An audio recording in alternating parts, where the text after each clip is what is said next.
Thanks for the great demo. Good morning. My name is Laurie Simonds, and I am a Technical Information Specialist in the Drug Registration and Listing Branch within OUDLC at FDA. Let's continue the discussion about labeler code requests.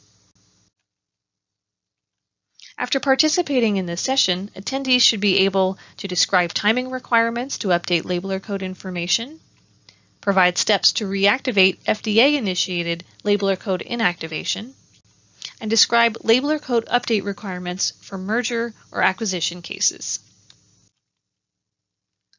Let's begin with labeler code information updates.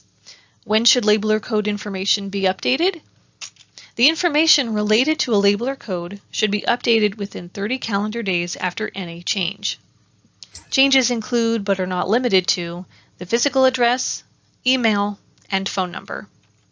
These updates must be made per Part 207 of Federal Regulations. FDA uses the labeler code information for official communication regarding the company's listings.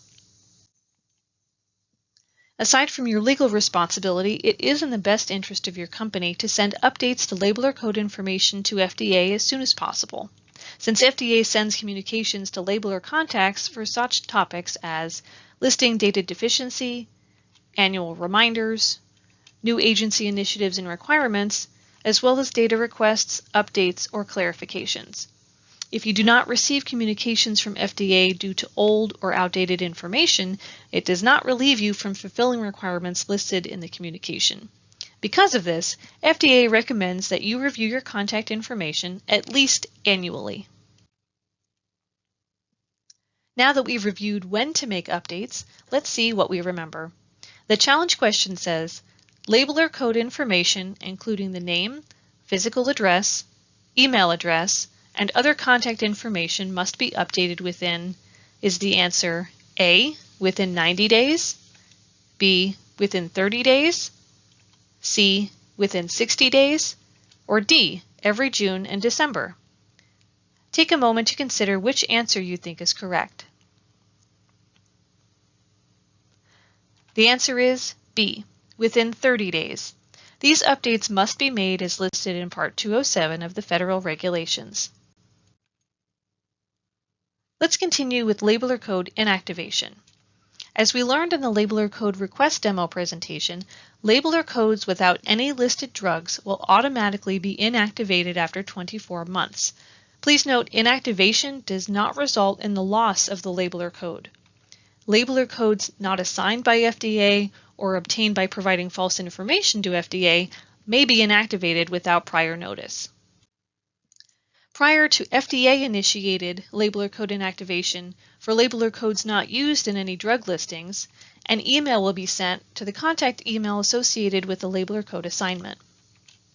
Labeler code inactivation will be initiated in 30 days from the date of the email.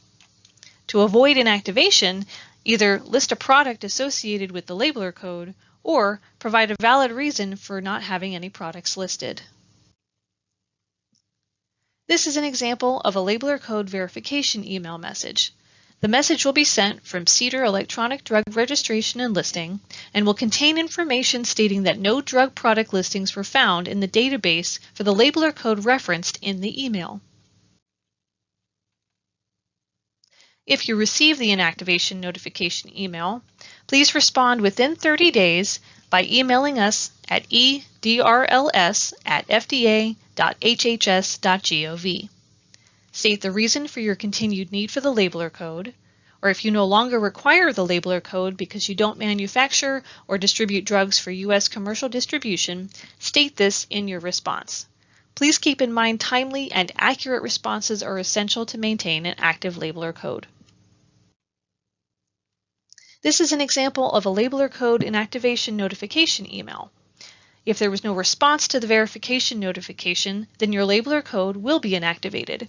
If you have a drug or drugs that you are about to enter into U.S. commercial distribution, please provide us with details for each drug in an email.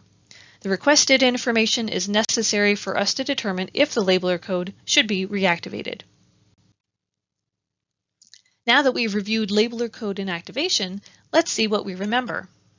The challenge question says, what happens if a labeler code does not have any products listed for 2 years?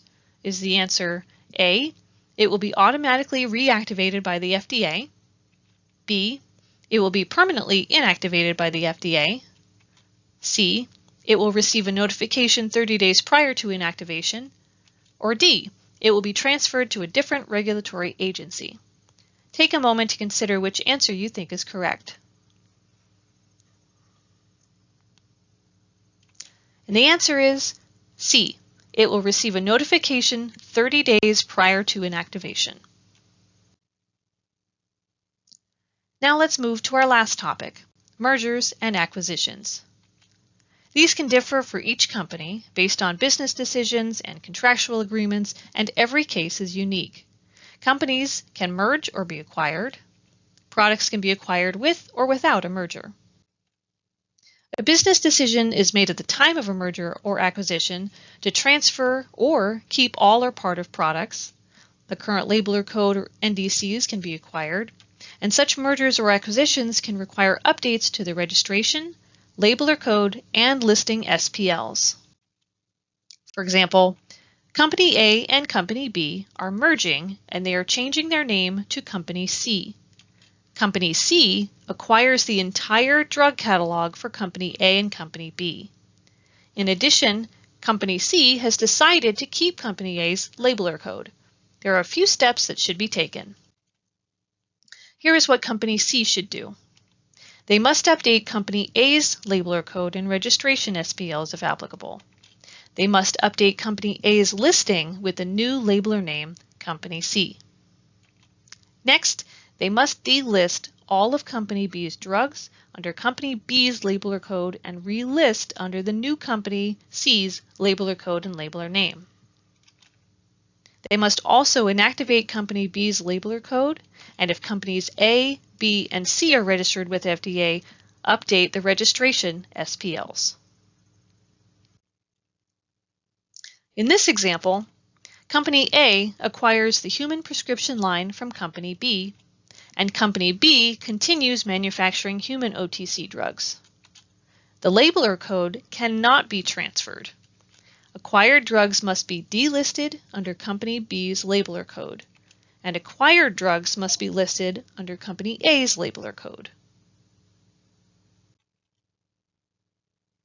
Now that we've reviewed some examples of mergers and acquisitions, let's see what we remember.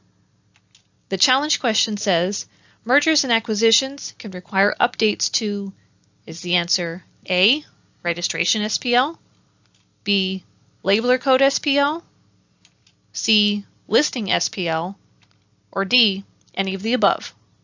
Take a moment to consider which answer you think is correct. The answer is D, any of the above.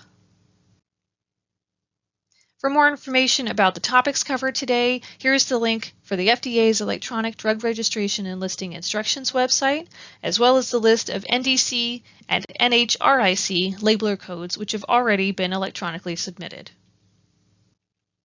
In summary, a firm has 30 calendar days to make updates. Labeler codes without listed drugs are automatically inactivated after 24 months. Companies can transfer labeler codes and all or part of drug products. And lastly, please remember to follow all necessary post-merger steps.